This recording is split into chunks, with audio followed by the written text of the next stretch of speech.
Hello friends, welcome. તો આજે આપણે જોવાના છીએ મેથીને બારે માસ ફ્રોઝન કેવી રીતે કરવી. લીલી મેથી તમે બારે માસ આવી રીતે કેવી રીતે રાખી શકો છો. તો ચલો જોઈએ મેથી ફ્રોઝન કરવાની રીત. તો મિત્રો જો સૌપ્રથમ આપણે આ રીતે ડાળી સાથે મેથીને લઈ લેવાની છે, કારણ કે ડાળીમાં બહુ જ વિટામિન હોય છે. તો આ રીતે તેને જે કૂણી ડાળી હોય તે સાથે તેને કટ કરી લેવાની છે. તો આ રીતે આપણે બધી મેથીને પહેલાં સરસ રીતે કટ કરીને સારી મેથી લઈ લઈએ. મિત્રો તમે જોઈ શકો છો આપણે મેથીને સરસ મજાની કટ કરી લીધી છે.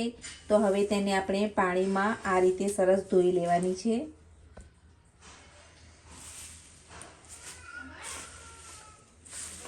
તો બધી જ મેથીને આપણે સરસ રીતે ધોઈ લઈશું, કારણ કે તેમાં માટી અને જે કંઈ કચરો હોય વધારાનો એ સાફ થઈ જાય.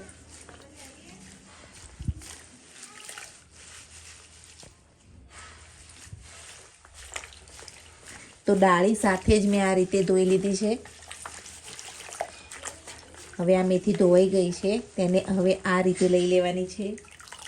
નેક્સ્ટ સ્ટેપમાં પાટલા ઉપર આ રીતે ચારણો મૂકીને આ મેથીને થોડી વાર પાણી રિમૂવ થવા માટે મૂકી દેવાની છે.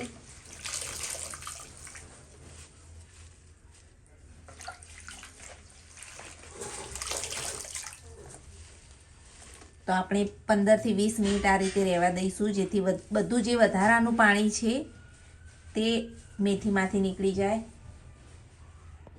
તો હવે આ મેથીને કટ કરી લેવાની છે. 1 થી 1.5 કલાક આપણે આ રીતે મેથીને કોરી કરી લીધી અને હવે તેને આ રીતે ઝીણી સમારી લેવાની છે. તો ચલો આપણે બધી મેથીને આ રીતે સમારી લઈશું.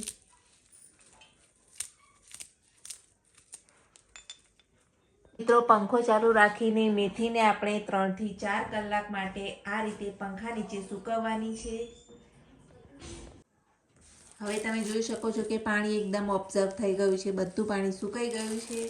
તો આપણે આ રીતની એક પોલિથીન લઈ લેવાની છે અને તેની અંદર આપણે આ મેથીને લઈ લઈશું.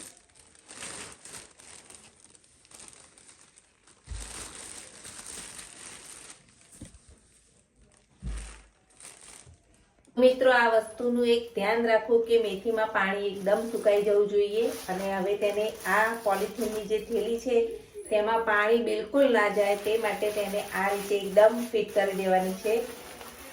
તમે જોઈ શકો છો. હવે તેને આપણે ફ્રીઝરમાં મૂકવાની છે.